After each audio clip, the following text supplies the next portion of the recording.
good morning, and welcome to this third and last day of South Summit Madrid 2026. I hope you are having a good week here in Madrid and you are enjoying all the show in this event. Well, my name is Carlos Herranz. I work at the Spanish Secretary of State for Digitalization and Artificial Intelligence. I'm responsible for developing public policies for digital entrepreneurship, from regulation to financing and other kind of support.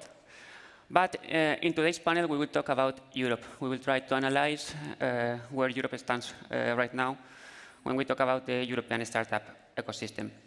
I think we all agree that when we talk about Europe, Europe has talent, Europe has world-class universities, good researchers, a growing number of startups and scale-ups that are succeeding also. And I have here three investors, an increasingly sophisticated venture capital market. But when we talk about Europe, we also need to speak about diversity, different languages, different cultures, different talent pools, and also different regulations. Some of them are positives, but also may act as a barrier for companies to scale across borders. I said before, I'm joined by three early-stage investors, Dimitri Firskin, partner at Alter Capital, Patricia Pastor, general partner at Nexter Ventures, and Tomás Guida, principal at Silin. Of course, please free to expand a little bit more about yourself in the first intervention. Let's start by setting a little bit the scene, and I will start with you, Dimitri. You have experience as global investor, not only in Europe, but also in the US, in Israel. So how you see Europe right now, if you compare it with those ecosystems in other regions? Yeah. Hi, everyone. Thanks for coming that early on Friday. A few words about our funds. Actually, we are an international venture capital firm. Right now, we are raising our fund number 6. So with our 5 funds prior, we invested a lot in, as you said, in States, in Israel, in European countries. Usually we do investments on Series Seed and Series A, and well, those places are really, really different, to be honest. Like Europe has a lot of advantages in terms of talent. It's really big and let's say super diverse, but the culture is super different comparing to States, let's say, because in States everybody is willing to run super fast. Here, like people prefer to, to keep this work-life balance more on, let's say, life side of this equation. And well, for startups, that really doesn't work well. So in these markets, I always compare like building a startup, like winning an Olympic game. In whatever, running, swimming, whatever. But if you are aiming to win the gold medal, well, you should train a lot and you should move super fast. So for me, the main challenge right now with European startups is that not about not being fast, but about not even planning to be fast. When we are seeing like the financial plan of a startup company in Europe, we see that, okay, it will take us 2 years to get, let's say, to 2 million ARR, then another 3 years to get to 10 million ARR, and like 1.5x since then. With American or Israeli companies, you see super ambitious plans. For sure, like those plans, they never come true in 90% of cases, but sometimes they do. And people plan to, let's say, achieve 2 million ARR in year 1, and then we have this playbook in mind that for the first 2 years, you should triple or quadruple your revenue. And after that, triple or double your revenue. So in 5 years, you're getting to 100 million ARR. So yeah, though there are lots of advantages, and I hope that Sarah will speak later about them. Thank you, Dimitri. Now, Tomás, Silin is based in Portugal. Mm-hmm. So when we talk about Portugal, Iberia, and your experience you have there, what advantages and disadvantages you see from other places in Europe and worldwide? So It's an interesting time. I lead Spain for Schilling. Schilling's been around for like 15 years, starting in Lisbon, as Carlos was saying. So a lot of things changed since then. Maybe I would say like 7, 8 years ago, I would still have said the ecosystems here in Iberia were quite incipient and quite immature, and we're just starting right now. I think we've gone through that phase already, and the challenges now are more around can we scale as an ecosystem, right? It's not anymore about, hey, how many accelerators, conferences, or deals are being done at pre-seed, but more about can we actually build, as Dimitri was saying, kind of like those fast-growing, highly ambitious companies that can go and become category winners and compete against US companies, Israeli companies, or whoever it is. We, as you were saying at the beginning, we have the talent. It's not about that. I think it's more about what comes after maybe pre-seed and seed. It's about that fragmentation that Europe has. Sometimes it's quite challenging to expand across a region. In a sense, also, I would say that there's a lack of kind of like more institutional capital that can support founders post Series A, especially here in Iberia, but I think it's also a case in different markets in which once you reach that Series B stage, you're highly dependent of either maybe UK funds or US funds. And it's tough for founders because it becomes quite of a death valley, let's say, for them, which is the most crucial moment in which you either become that company that can create a lot of liquidity that comes back into the ecosystem and creates that cascade effect, right? So that's what we're missing right now, I think, proving ourselves that we can not just build companies that are going to exit for 100 million, 200 million, 300 million, but hey, we can build consistently billion-dollar companies that are going to create that effect and provide more maturity to the ecosystem. I don't know.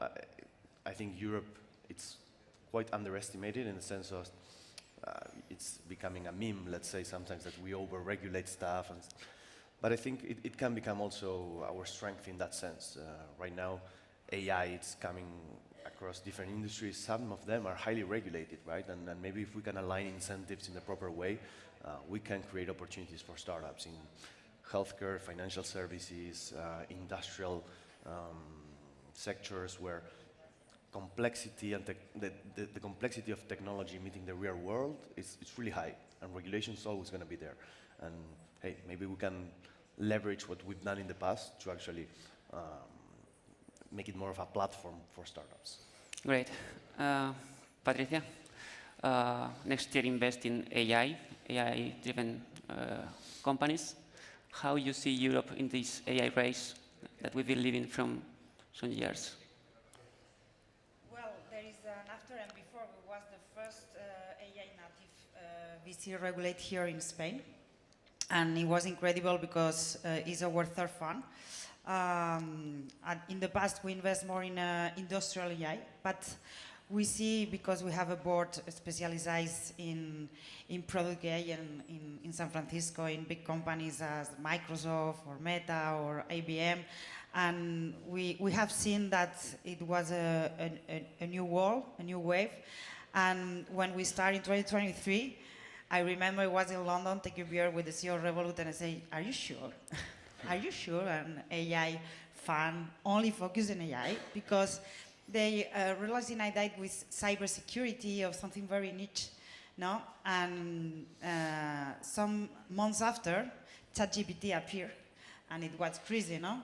100 million of users in 1 month, and everyone understand that it was something that is changing, no?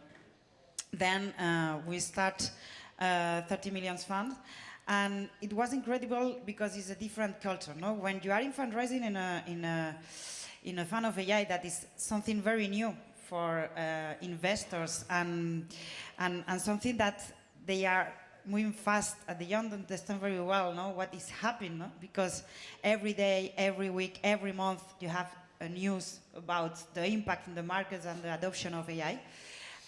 It's incredible because the answers is very different.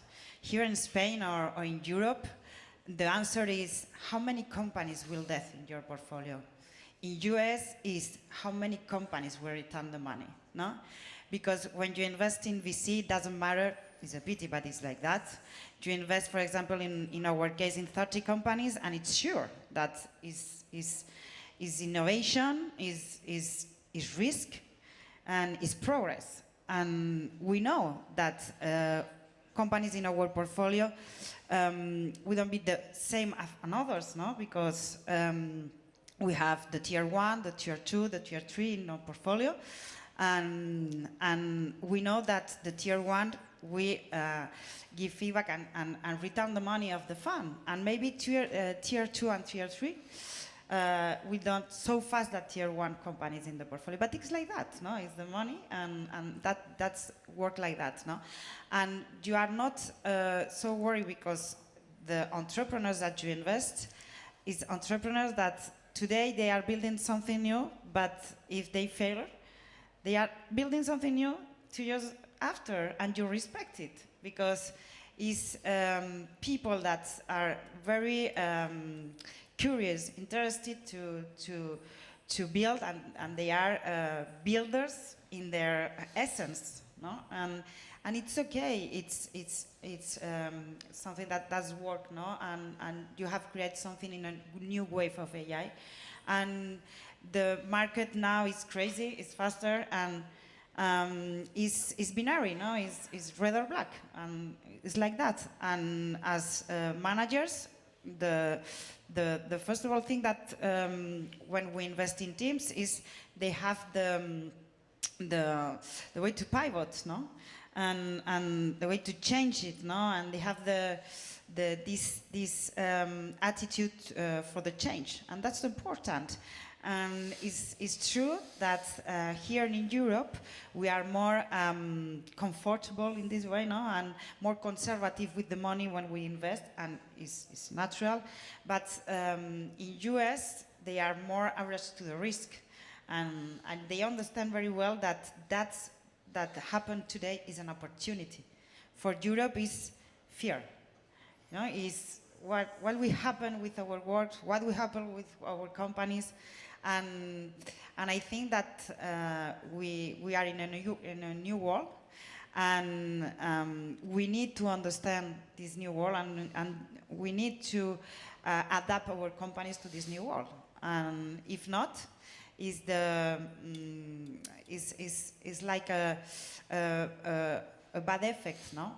But for everybody, no? And we say that is the Kodak effect, no? And we try to explain that for our LPs, and we try to invest in companies that start at the beginning with a global mindset. So you all three have mentioned different characteristics of Europe's risk aversion, the need of having larger funds to invest beyond Series A or beyond.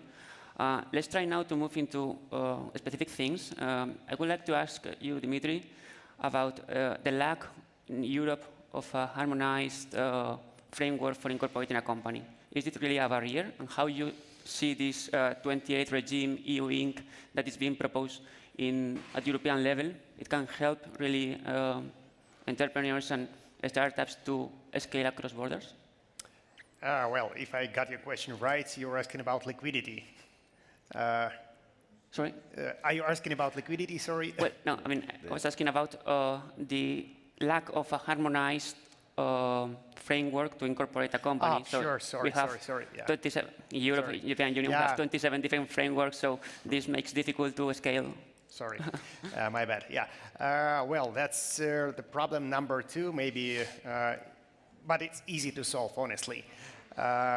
We've been investing in Delaware C Corp since 2005, and that's really an industry standard. That's super cheap, that's super easy. There were like only in Y Combinator 5 or even more startups where you can just fill the fields online, several fields online, pay $1,000 or $1,500. Really doesn't matter. And in a day or two, you have a bank account, you have a registered Delaware C Corp company. So it's super easy. Actually, the barrier is around 0. In Europe, it's very complicated. Right now, we are dealing with one company in France, and it's really for us hard to close this deal because we didn't really know French laws. So we hired a legal firm. We want to use the framework of SAFE. It's like an agreement for future equity, which is a standard in states with all the rights we have usually in these agreements on a French territory, but it doesn't work like this. Another example are friends of mine who just opened a company in Netherlands. All in all, they spent around 25,000 euro just to start. And that's, wow, that's huge. As I said, in States, the price is 1,500, and we should also consider that salaries in States are higher than in Europe. So I'd say that's, if we'll, let's say, compare apples to apples, 1,500 in States, it's like, I don't know, maybe 700 euro here. And then we compare, like, to start in States, as I said, 700, and what my friends experienced in Netherlands, it was 25,000. So yeah, that's a huge barrier, and it's also a huge barrier for us as investors. I don't know if we will close this deal in France, because, you know, when you decided that, okay, that's a cool company, we want to invest in it, you're super passionate, but with time, like, time runs and you see that, okay, the company is not growing that fast as it promised. It's always like this. Then you see that, okay, there are some competitors are on the horizon already. So you are losing this passion, and probably by the end of the day, you'll say, okay, guys, I don't want to deal with it. I'd pass. So I believe that if in Europe, I know that something is developing, but again, it's developing super slow. I wish the best for this huge market. So my dream is that, I don't know, by the end of this year, probably we'll have this framework that every person in Europe with a bright idea, without money at all, who want to start the business will be able to start it, like, okay, not in seconds, minutes, but in days. Let's say 1 week, and you have a company which you can use everywhere across European states, European Union, plus United Kingdom, Nordics, whatever. So it will be very easier to operate with this framework, both for entrepreneurs and for investors. So let's make it happen. Let's hope for the best. Now, you know, there is a proposal of regulation by the European Commission. Now it's time for the capitals and the European parliaments to reach an agreement. And let's see if we are quick enough to do so. Thomas, I would like to ask you about technology transfer, which is one of the things that probably in Europe we are lagging a little bit behind. How you see these good research capabilities, universities, technological centers, how we can translate that into the market, into the industry? I'll try to keep it brief. I think it could be a whole panel about this. Maybe Sure. we can propose that to South Summit next year. But yeah, I do think that there's still a massive gap between what's going on at universities, researchers, and what that then translates into the commercial aspect of those opportunities. I think the interest from VCs and capital in general, it's going more and more into deep tech after everything that's going on in AI. And those deep tech founders many times are found in universities. A lot of the breakthroughs out of which companies are being built in the future come out of that effort that researchers are doing maybe during their PhDs or and years ago it was almost impossible for someone at a university to actually spin out of that and create a startup that could go through the VC path. You had like universities interest in being in the cap table. There was no ties to the market in terms of being able to do commercial pilots and proof of concepts. It was really, really tough. I think we're improving, definitely. We're in the right path in that sense, but there's still so much to be done. Here in Spain, I think that we're still lagging even more when you hear or look into what's going on in Switzerland, in Zurich, or in Munich, in Germany. I think they're doing much better efforts in that sense. And here, the best, there's very good technical universities. Many of those are public universities, and but there's still a bridge that it's not being built between VCs and those places in which I think there's a lot of room for collaboration and where things, if kept simple, could create a lot of value. You mentioned deep tech. I think there is a growing awareness with respect of we need to support this kind of companies. In fact, particularly in Spain, the government recently approved a deep tech strategy with the aim of mobilizing up to 8 billion euros from now to 2030, which is a big impact. We expect a big impact in the near future, and also focusing on trying to reduce this gap between research and industry. Patricia, talking again about AI, you are specialized on that. There is some voices that says that really Europe is regulating a lot. How do you see this? Is this a barrier, really, the regulation in AI with respect to other ecosystems? I think for the first time, regulation is an advantage because as we have created the AI Act, we have invested in companies in US that when they try to scale to Europe, they can't. Then what happened? They need to buy a company to be a growth company and a global company, and that's favorizing the M&A. We are seeing in the last year a lot of M&A operations, and also with big companies in US, they are buying companies in Europe because they can't access to the market as they are have their structure and their operating system that have created their infrastructure, no? And that's very interesting because, for example, we have seen a lot of opportunities in cybersecurity and in legal tech and other verticals. With a lot of opportunities for Spanish startups that, for example, I think a few months ago, they have CrowdStrike have bought a company for 100 millions, and the company only was 3 years. And why? Because they have tried to access to the European market, and they see that with the new AI Act it was impossible. And if they want to continue to be global, the only thing is buying companies here. Then for first time, regulation is an opportunity. And it's true that the companies start with the infrastructure here in Europe. They want to adapt the infrastructure to scale in US. And it's easy if you start in Europe and you scale in US for the first time too. Well, our companies, the model of whole portfolio is they are based in Europe, but they are starting in Delaware, the company, and we have a subsidiary here. That's for the legal structure, for the infrastructure and technology infrastructure. They start with the mindset globally. Then it's complicated to adapt the system operator to the new rules of the European Commission.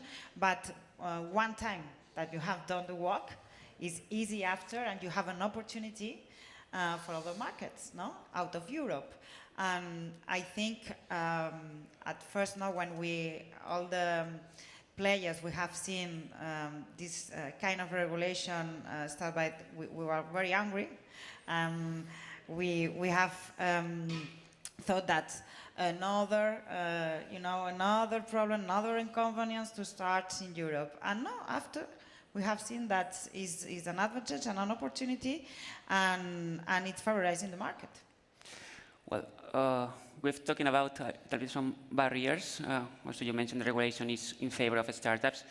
But let's try to finish in an optimistic way. So each of you, please tell me what makes you optimistic about Europe in the coming years. Me? Well, we've been mentioning a few positive aspects. I think definitely there are many. No, I do think, as I was saying, that we've gone through that kind of like incipient stage of the ecosystems, and many ecosystems are already going through a maturity, and a lot of what's been planted over the past decade, I would say, it's going to be reaped over the next coming years. The whole kind of like macro and geopolitic scenario, I think it's probably going to favor Europe in that sense. It's going to get them to look inside and kind of like do some self-criticism about things that could have been done better in the past, and actually take the reins of those things and kind of like try to rebuild itself in a sense to be strong in an autonomic way, you know. And I think that's sovereignty angle that it's going to take. I think it's going to make Europe much stronger. Yeah. Dimitri. Okay, I want to say that Europe is super diverse by definition. Yeah, like many countries. As far as I remember, like 44 countries here in Europe. So every country is super different. So when we're speaking about European markets, it's more complicated. It's much more complicated than American market. So if you want to start with European markets, you should adapt your products, your business processes from country to country. Let's say in Spain, in Netherlands, in Norway, the culture is super different, and you should like, you know, twist your products. It should be a little bit different from country to country. So after you've done that, after you've gone through that, it'll be easier to scale elsewhere. So I believe that it's a challenge on one side, but on the other side, it's a superpower. Great. I think for the first time is an opportunity, because it's a new world with a new companies that starting, and with a lot of appetite to buy that kind of companies. For example, we see a legal tel company here in Spain that we see, oh no, it's not scalable or no, and he has sold the company in 1 year by a French group. Now is a super opportunity to invest, to create a company in AI, and for the first time, Europe has a good advantage. Okay, so thank you very much, Patricia, Dimitri, Tomas. Thank you, all the audience, for joining us today, and let's hope that next year we can come again here and see some progress on the challenges, and that strengths are more strength. Thank you very much. you. Thank you.